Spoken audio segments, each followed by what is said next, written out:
Hello everyone. Let's talk about Next.js 12. I am so excited about all the improvements that Next.js 12 has brought us. It is so exciting to be a developer of Next.js because of this. Every update that Next.js does is always better than the previous one. So let's take a look at all the features that Next.js 12 has brought us. So Next.js 12 released a really good blog post talking about all these different features. So let's take a look at them one by one. So the first one is Rust compiler. Now, Rust compiler has brought us faster build and faster refresh. So they say that when you do use Rust compiler with Next 12, it provides us with 3 times faster refresh locally and 5 times faster builds for production. We really want good performance with the production data. So that's really awesome. And what really blew my mind away is that Rust is 17 times faster than Babel.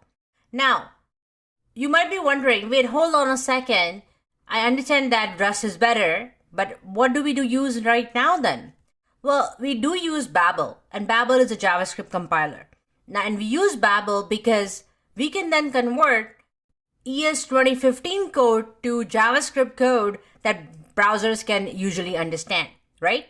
So this way we can still use our syntactic sugar like arrow functions and so on and write code the way we like it, right? But browsers should also be able to understand it, and Babel helps with that. But because Rust is really faster than Babel, like 17 times faster, obviously it makes sense. It's a really good choice to switch to Rust. And the Rust compiler is actually called Speedy Web Compiler. And if you are curious, definitely check out the compiler on its own. It's pretty cool. You can go ahead and download it as a dependency and play around and see how the compiler performs, right? So definitely check out the docs here. But with Next.js 12, Next Rust compiler essentially comes out of the box, which is really awesome. It's enabled by default. You can also configure more things with the Rust compiler, such as minification and whatnot, which is 7 times faster. But again, those are additional things we can add on top. All right, the next thing that is personally one of my favorite is middleware. Now, what exactly is middleware? Let's try to understand that first. A middleware is just like the name says. It sits in the middle. So whenever a user sends a request, it first goes to the middleware. The code that is sitting in the middleware runs, and then the request gets forwarded to the actual code. So for example, if there is a middleware sitting between our API call and the request to the API call, right? Then in that case, middleware will first run and then the API code will run. And don't get me wrong, Next.js is not reinventing the wheel here, right?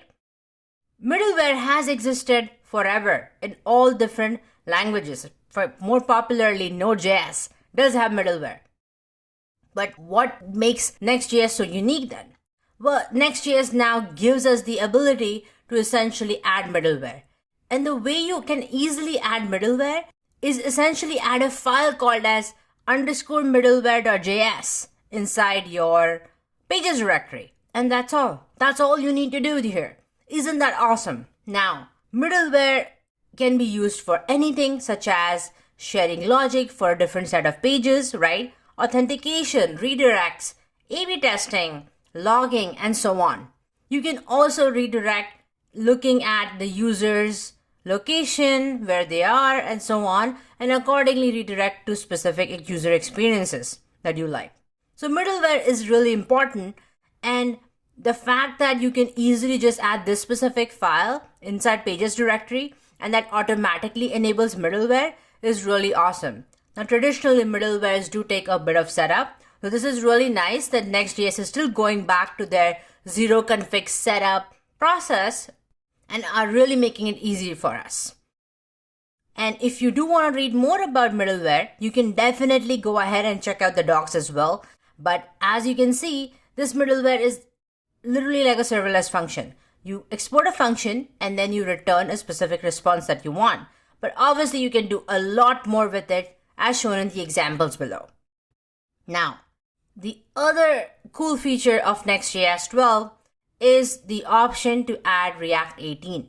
Now, React 18 will add features like suspense and automatic batching of updates and lots more. You can also server-side render components, so you don't have to necessarily worry about adding get static props, get server-side props, and so on, right, for rendering specific content. React 18 allows us to do that. But React 18 has not been released yet. So if we take a look at the platform docs for the plan for React 18, for example, right, you can see all the features that are coming, but they are still now in beta. So you can still experiment with it, but you cannot necessarily go to production with it. I mean, you can, but they are not going to be responsible for any breaking changes, right? Because they haven't officially released this version yet.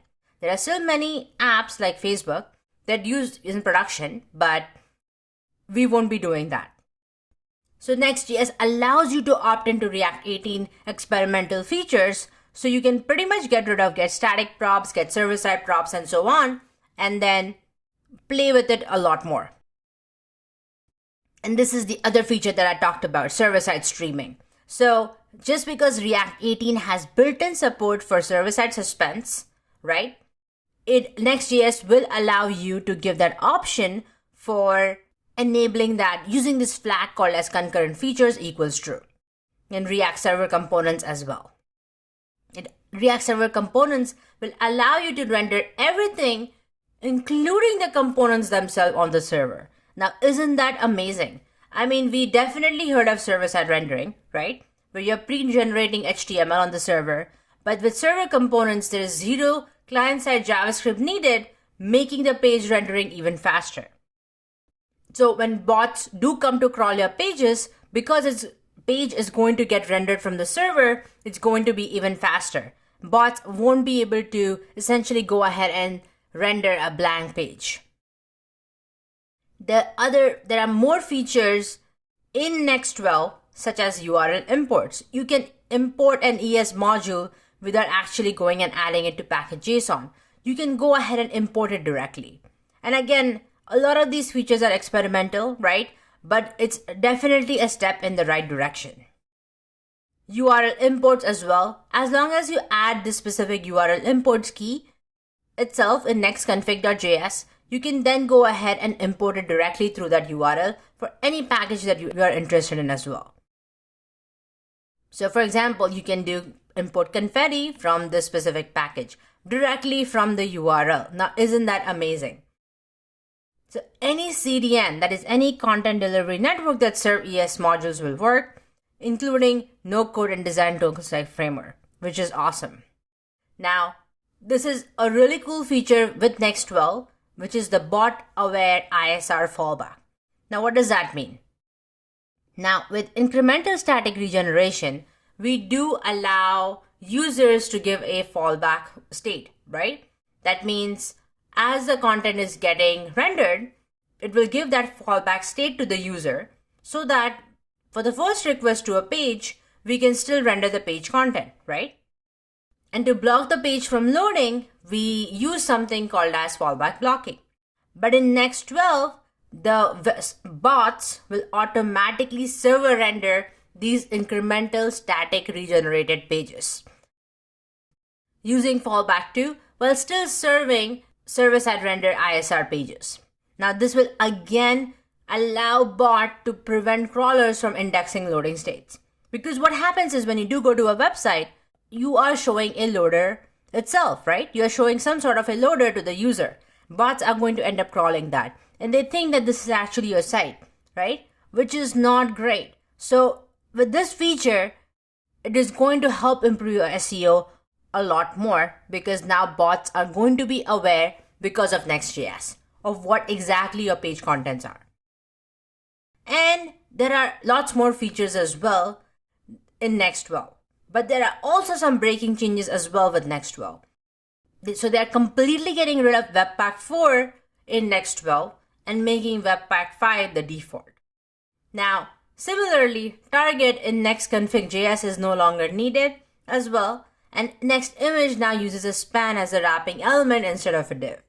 And the minimum node version has also been bumped as well. So there's definitely the upgrade guide that we took a look at that will help you understand exactly how to upgrade your node versions. And Next.js is gaining a lot of popularity, so they are making these architectural changes to help us improve the performance of our applications. But more than anything, like I mentioned, middleware is so important. The coolest feature of Next.js was edge functions that they also released. Now, edge functions are really tied to Vercel. So if you're using Vercel as a cloud provider instead of Netlify or anything else, then edge functions are really cool. So they give you the benefits of static with the power of dynamic. Now, on a CDN server, what essentially happens is when you go ahead and make a request, your application build starts, it gets completed, and all the generated files are uploaded to the CDN. With edge functions, they promise you a zero config setup. You can basically push your functions to the edge. That is, you can push to a closest server possible, and it is going to get deployed with a single command. Now, we all know this, that the closer our server, the faster our response is going to be, right? If I'm in Toronto, then why exactly would I fetch data all the way from San Francisco, right? I would love to fetch from a center, a network closer to Toronto. And that's the power of edge functions. They will really allow you to do that. And it's goodbye cold boots, and it's going to instantly boot up a brand new server and faster startup and essentially serve the data. Now, edge functions work really closely with middleware. So in the middleware file itself that we took a look at earlier, if we take a look at an example above, it is going to go ahead and deploy the middleware code to an edge function so it can go ahead and retrieve it. And there are several examples here that you can click on and take a look at exactly how to use these edge functions. Now, the fact that we are deploying things to Vercel, a lot of our middleware code will automatically get deployed to edge functions because the fact that they are in middleware. So edge functions will essentially help us understand, hey, this specific user has this specific location. Should I even go ahead and run the API code? And if it's not needed, they are not going to run it. And that's the beauty of it and how lightweight it's going to be. That's the power of edge functions. So Next 12 has come in with a lot of popular features, a lot of really important features that is really going to help us take our app to the next level. Next.js is truly the production framework for React. Now, we will be going through a lot of Next.js features in this specific course. So, having said that, I'll see you in the next one.